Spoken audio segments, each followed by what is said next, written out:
வணக்க நண்பர்களே, இன்றைய சதுரங்கத்தில் எதை பற்றி பார்க்க போகிறோம்னா, பரபரப்பான அரசியல் சூழ்நிலையில் தனிப்பெரும் கட்சியாக உருவெடுத்திருக்கிற தாவேகா, அதன் தலைவர் விஜய் அவர்கள் முதலமைச்சராக ஆவாரா ஆக மாட்டாரான்னு சொல்லி இன்னைக்கு தெரிய வந்துடும்.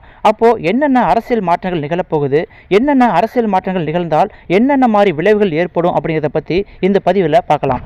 அதாவது திமுக கூட்டணியில் இருக்கிற விடுதலை சிறுத்தைகள் கட்சி, சிபிஐ, சிபிஎம் என்ற இரண்டு கம்யூனிஸ்ட் கட்சிகள் இணைந்து மொத்தம் 6 சீட்டுகளை இப்போது விஜய்க்கு ஆதரவாக கொடுத்தா மட்டும்தான் விஜயால் ஆட்சி அமைக்க முடியும். அதாவது ஆட்சி அமைக்கிறதுக்கு பெரும்பான்மை நம்பருங்கிற 118 அப்படிங்கிற அந்த மேஜிக்கல் நம்பரை அடைய முடியும்.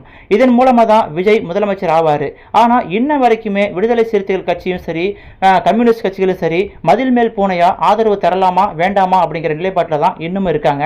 இதுக்கு என்ன காரணம்னா, சில பேர் சொல்கிறாங்க, ஸ்டாலின் அவர்கள் இந்த கூட்டணி கட்சிகள்கிட்ட கேட்டுக்கிட்டாங்க, காங்கிரஸ் பண்ண துரோகத்தை நீங்க பண்ணாதீங்க, காங்கிரஸ் எங்களுக்கு துரோகம் பண்ணிட்டு போயிட்டாங்க, முதுகுல குத்திட்டு போயிட்டாங்க, நீங்களும் அது போல பண்ணாதீங்க, எங்க கூடவே இருங்க அப்படின்னு சொல்லிட்டு இருக்காங்க.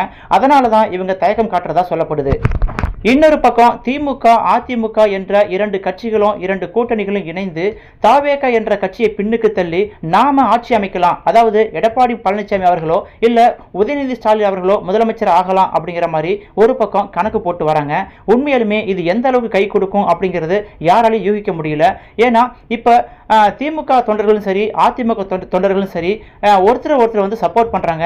ஏன், நாங்க ரெண்டு பேரும் அண்ணன் தம்பி தானே, இன்னைக்கு அடிச்சுக்குவோம், நாளைக்கு சேர்ந்துக்குவோம், அதெல்லாம் ஒன்றும் பிரச்சனை இல்லை, நாங்க ரெண்டு பேரும் ஒரே குட்டையில ஒரு மட்டைகள் அப்படிங்கிற மாதிரி ரெண்டு கட்சி தொண்டர்களுமே சமரசம் ஆகிற சூழ்நிலையை கூட இப்ப பார்க்க முடியுது. ஆனா அடிமட்ட தொண்டர்கள் இதை சுத்தமா விரும்பல. ஏன்னா அதிமுகவோட அடிநாதமே திமுகவோட எதிர்ப்பு கொள்கை தான், திமுகவோட அடிநாதமே அதிமுகவோட எதிர்ப்பு கொள்கை தான். ரெண்டு கட்சியும் ஒன்று சேர்றது எங்களுக்கு பிடிக்கலன்னு சொல்லி அடிமட்ட தொண்டர்கள் நினைக்க தொடங்குறாங்க. ஆனா மேல்மட்ட தொண்டர்கள் இதை சமரசம் செய்யறதுக்கு முயற்சி எடுக்கிறாங்க அப்படிங்கிற மாதிரி ஒரு சில காணொளிகளை நாம சமூக வலைதளத்தில் பார்க்க முடியுது. இப்படிப்பட்ட குழப்பமான அரசியல் சூழ்நிலையில விடுதலை சிறுத்தைகள் கட்சி தலைவர் தொல் திருமாவளவன் என்ன முடிவெடுக்க போறாரு, கம்யூனிஸ்ட் கட்சிகளின் தோழர்கள் என்ன முடிவெடுக்க போறாங்க அப்படிங்கிறத மட்டுமே ஒட்டுமொத்த இந்தியாவும் எதிர்நோக்கி காத்திருக்கு. டிஎம்கே கூட்டணியில் 59 இடங்களை டிஎம்கே வச்சிருக்கு. காங்கிரஸ் 5 இடங்களை வச்சிருந்தது. விடுதலை சிறுத்தைகள் கட்சி 2 இடங்களையும், சிபிஐ, சிபிஐஎம் தலா 2 இடங்களையும், மற்ற கட்சி அதாவது இந்திய முஸ்லீம் லீக் கட்சி போன்ற கட்சிகள் 2 இடங்களையும், ஆக மொத்தம் டிஎம்கே கூட்டணி 73 இடங்களை வின் பண்ணியிருந்தது. இதுல காங்கிரஸ் நாங்க தாவேகாவிற்கு ஆதரவு தரப்போறோம் அப்படின்னு சொல்லி 5 இடங்களை தூக்கிட்டு வெளியே போயிட்டாங்க. மீதி இருக்கிற இடங்கள்ல இருந்து விடுதலை சிறுத்தைகள் கட்சி, சிபிஐ, சிபிஎம் போன்ற கட்சிகள் 6 இடங்களை வெளியே கொண்டு போயிட்டா டிஎம்கே கூட்டணியில் அந்த இடங்கள் 62 குறையும். அதாவது 73 இருந்து 62 குறைஞ்சிடும். அதே போல ஏடிஎம்கே கூட்டணியில் ஏடிஎம்கே 47 இடங்களை வின் பண்ணியிருந்தாங்க. பிஎம்கே அதாவது பாட்டாளி மக்கள் கட்சி 4 இடங்களையும், பிஜேபி 1 இடமும், டிஎம்டிகே அதாவது பிரேமலதா அவர்களின் கட்சி 1 இடங்களையும், ஆக மொத்தம் ஏடிஎம்கே 53 இடங்களை கைவசம் வச்சிருக்கு. டிஎம்கே கூட்டணியிலிருந்து காங்கிரஸ் கட்சி வெளியேறின மாதிரி விடுதலை சிறுத்தைகள் கட்சியும் கம்யூனிஸ்ட் கட்சிகளும் வெளியேறிட்டா டிஎம்கே கூட்டணி 73 இருந்து 62 அப்படிங்கிற மாதிரி அவங்க கணக்கு வச்சிருப்பாங்க. ஆக மொத்தத்தில் அவங்க எதிர்கட்சியை ஸ்ட்ராங்கா உட்காரத்துக்கான வாய்ப்பும் அதிகமாக இருக்கு. ஒருவேளை விடுதலை சிறுத்தைகள் கட்சியும் கம்யூனிஸ்ட் கட்சிகளும் தாவேகாவிற்கு விஜய்க்கு ஆதரவு கொடுத்து விஜயை சிஎம் ஆக்கிட்டாங்கன்னா கூட இவங்க அதாவது டிஎம்கே, ஏடிஎம்கே 2 பேரும் இணைந்தா கூட எதிர்கட்சியாக மட்டும்தான் உட்கார முடியும், ஆளுங்கட்சியாக உட்கார முடியாது. காரணம் என்னன்னா, ஏற்கனவே காங்கிரஸ் வெளியேறிடுச்சு, கம்யூனிஸ்ட் விடுதலை சிறுத்தைகள் கட்சி வெளியேறிட்டா டிஎம்கே கிட்ட 62 சீட்டுகள் இருக்கும், ஏடிஎம்கே கிட்ட 53 சீட்டுகள் இருக்கும். இவங்க 2 பேரும் இணைஞ்சா 115 சீட்டு தான் வருது. அதனால ஆட்சி அமைக்கக்கூடிய பெரும்பான்மை நம்பர் 118 இவங்களுக்கு ரீச் ஆகாது. ஆனா ஏற்கனவே காங்கிரஸ் கட்சி தாவேகாவிற்கு ஆதரவு கொடுத்துட்டாங்க.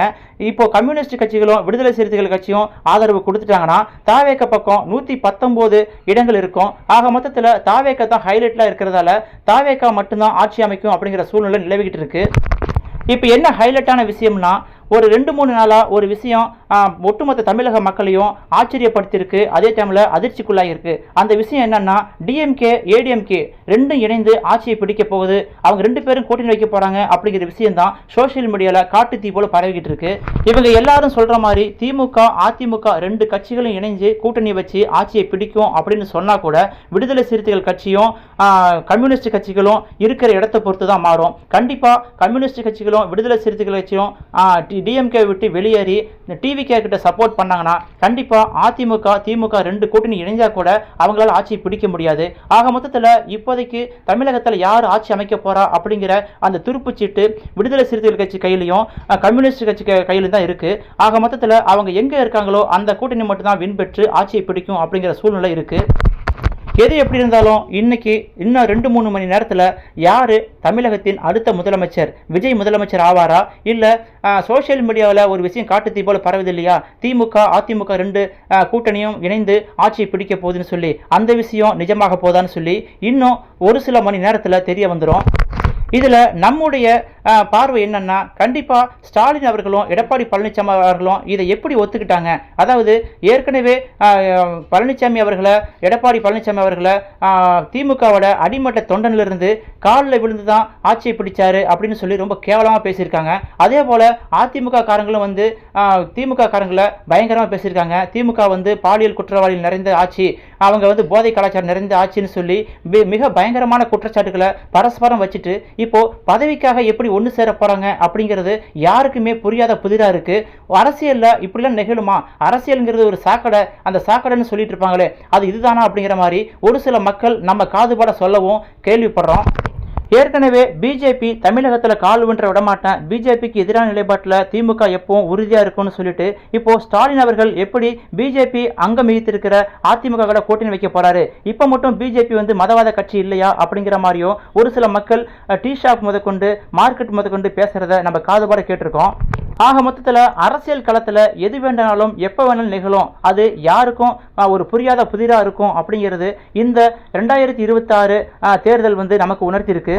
வெயிட் பண்ணி பார்க்கலாம். விஜய் அவர்கள் தமிழகத்தின் முதலமைச்சர் ஆகிறதுக்கு விடுதலை சிறுத்தைகள் கட்சி தலைவர் தொல் திருமாவளவன், கம்யூனிஸ்ட் கட்சி தோழர்கள் 2 பேரும் சேர்ந்து என்ன முடிவெடுக்க போறாங்க, இவங்க ஆதரவு தர போறாங்களா, இல்லை டிஎம்கே கூட்டணியில் இருந்து சோஷியல் மீடியாவில் பரவிட்டு வர செய்திக்கு இணங்க டிஎம்கே பிளஸ் ஏடிஎம்கே 2 பேரும் கூட்டணி வச்சு ஆட்சியை பிடிக்கிறதுக்கு இவங்க உதவ போறாங்களா அப்படிங்கிறத பொறுத்திருந்து பார்ப்போம். இதில் ஒரு விஷயம் மட்டும் நமக்கு புரியவே இல்லை.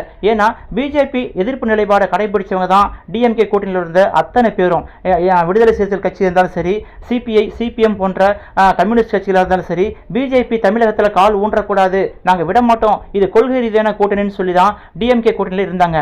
இப்போ எதன் அடிப்படையில் பிஜேபி அங்கம் வகிக்கிற ஏடிஎம்கேவுக்கு சப்போர்ட் பண்ண போறாங்கன்னு சொல்லி ஒன்றுமே புரியல. அரசியல் என்பது புனிதமானதா, இல்லை அரசியல் என்பது காலங்காலமாக சொல்கிற மாதிரி அது ஒரு சாக்கடையா அப்படின்னு சொல்லி இன்னைக்கு தெரிய வந்துடும். இந்த செய்தியை பற்றி நீங்கள் என்ன நினைக்கிறீங்கன்னு சொல்லி உங்கள் கருத்துக்களை மறக்காம கமெண்டில் பதிவிடுங்கள். இந்த வீடியோ பிடிச்சிருந்தா லைக் பண்ணுங்க, உங்கள் நண்பர்களுக்கு ஷேர் பண்ணுங்க.